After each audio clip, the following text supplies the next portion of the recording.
Gita Sinaga memiliki gangguan mental berupa anxiety disorder atau kecemasan berlebih.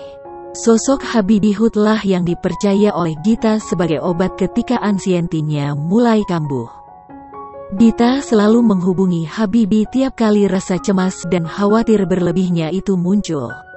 Meski tak punya tipe pasangan ideal secara fisik, Gita mengisyaratkan bahwa Habibie adalah tipe idealnya. Sebab ia mengaku butuh pasangan yang nyambung diajak diskusi dan bercanda seperti ketika dirinya bersama dengan Habibie. Sayangnya Gita merasa bahwa dirinya dan Habibie tak akan bisa melangkah ke hubungan yang lebih serius. Gita tak ingin hanya sekedar pacaran.